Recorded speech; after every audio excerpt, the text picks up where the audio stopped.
السلام علیکم دوستو، ایک چھوٹا سا گاؤں تھا۔ وہیں رہتا تھا علی نام کا ایک غریب لیکن نیک دل لڑکا۔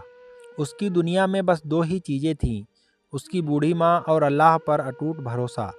علی کے پتا کا انتقال کئی سال پہلے ہو چکا تھا۔ گھر میں کمانے والا کوئی نہیں تھا۔ علی مزدوری کرتا، دن بھر محنت کرتا، تب جا کر شام کو دو وقت کی روٹی نصیب ہوتی۔ رمضان کا مہینہ شروع ہوا۔ مسجدوں میں تکبیر گونج اٹھی۔ علی کی ماں کی آنکھوں میں آنسو تھے۔ انہوں نے آسمان کی طرف دیکھ کر کہا، یا اللہ، اس بار بھی ہمیں روزہ رکھنے کی طاقت دینا۔ لیکن دل میں ایک درد تھا، گھر میں کھانے کو کچھ بھی نہیں تھا۔ سحری کا وقت تھا۔ علی کی ماں نے مٹی کے برتن میں دیکھا، بس تھوڑا سا سوکھا آٹا بچا تھا۔ انہوں نے پانی ملا کر پتلی سی روٹی بنائی اور آدھی خود کھائی، آدھی علی کو دے دی۔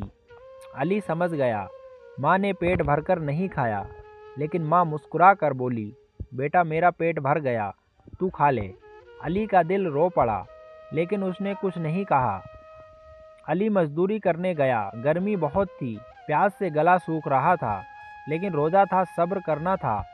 کام کرتے کرتے اس کا دھیان بار بار گھر کی طرف جاتا۔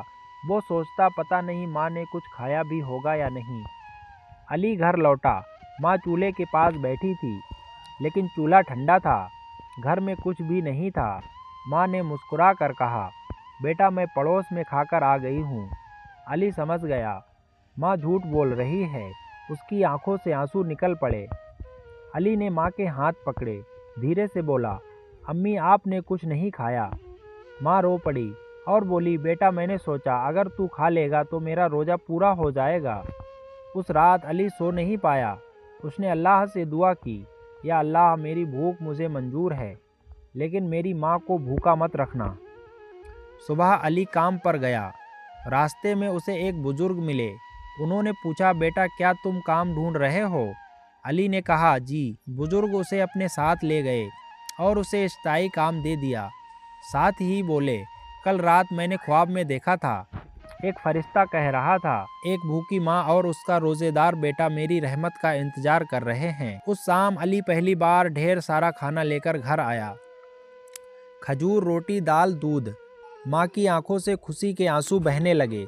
دونوں نے ساتھ بیٹھ کر افطار کیا اور ماں نے کہا، بیٹا اللہ صبر کرنے والوں کو کبھی بھوکا نہیں رکھتا۔ ماں کی دعا سب سے بڑی دولت ہے۔ صبر اور روزہ صرف بھوک نہیں، امتحان ہے۔ اللہ کبھی بھی اپنے بندوں کو اکیلا نہیں چھوڑتا۔ علی کو کام مل گیا تھا۔ اب گھر میں پہلے سے بہتر حالت تھی۔ ہر روز افطار کے وقت ماں اور بیٹا ساتھ بیٹھتے اور اللہ کا شکر ادا کرتے۔ لیکن اللہ اپنے نیک بندوں کو اور اونچا درجہ دینے کے لیے کبھی کبھی بڑے امتحان بھی لیتا ہے۔ رمضان کا تیسرا عشرہ چل رہا تھا۔ ایک رات ماں کو تیز بخار ہو گیا۔ علی گھبرا گیا۔ گھر میں دوا کے پیسے بھی نہیں تھے۔ وہ دوڑ کر حکیم کے پاس گیا، دوا لے کر آیا، لیکن ماں کی حالت ہر دن بگڑتی جا رہی تھی۔ اب ماں اتنی کمزور ہو گئی تھی کہ روزہ رکھنا مشکل ہو گیا۔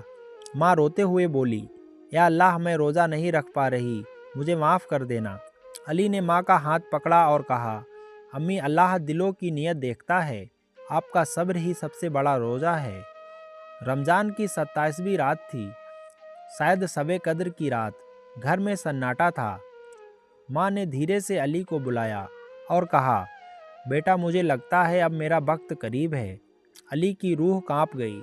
وہ روتے ہوئے بولا، امی ایسا مت کہو۔ ماں کی آخری نصیحت۔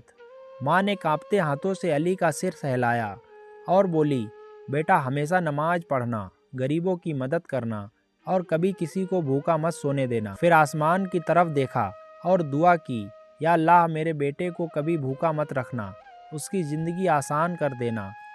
اچانک ماں کی سانسیں دھیمی ہونے لگی۔ علی زور زور سے رونے لگا، امی مجھے چھوڑ کر مت جاؤ۔ لیکن کچھ ہی پل میں ماں کی آنکھیں ہمیشہ کے لیے بند ہو گئی۔ ماں کے انتقال کے بعد علی بالکل ٹوٹ گیا، لیکن اس نے ماں کی بات یاد رکھی، کبھی کسی بھوکے کو خالی ہاتھ نہیں لوٹاتا۔ وہ ہر روز افطار میں غریبوں کو کھلانے لگا۔ دھیرے دھیرے اس کی محنت اور ماں کی دعا سے اس کی زندگی بدل گئی۔ وہ گاؤں کا سب سے رحم دل انسان بن گیا۔ ایک دن ایک چھوٹا اناتھ بچہ اس کے پاس آیا اور بولا، انکل میں بھوکا ہوں۔ علی کی آنکھوں میں آنسو آ گئے۔ اسے اپنی ماں یاد آ گئی۔ اس نے بچے کو گلے لگا لیا اور کہا، آج سے تو اکیلا نہیں، میں ہوں تیرے ساتھ۔ ماں کی دعا موت کے بعد بھی ساتھ رہتی ہے۔ بھوک کا درد وہی سمجھتا ہے جس نے سہا ہو۔ غریبوں کی مدد کرنا سب سے بڑا ثواب ہے۔ اگر اس کہانی نے آپ کی آنکھوں میں آنسو لا دیے ہوں تو آج ہی اپنی ماں کو گلے لگائیے، کیونکہ ماں کی قیمت تب سمجھ آتی ہے جب وہ دنیا میں نہیں رہتی۔ تو دوستو، آج کے ویڈیو میں تھا بس اتنا ہی۔ یہ کہانی آپ کو کیسا لگا ہمیں کمنٹ میں ضرور بتائیں، اور ہمارے اس چینل کو سبسکرائب ضرور کریں۔ اللہ حافظ، دعاؤں میں یاد رکھیے گا۔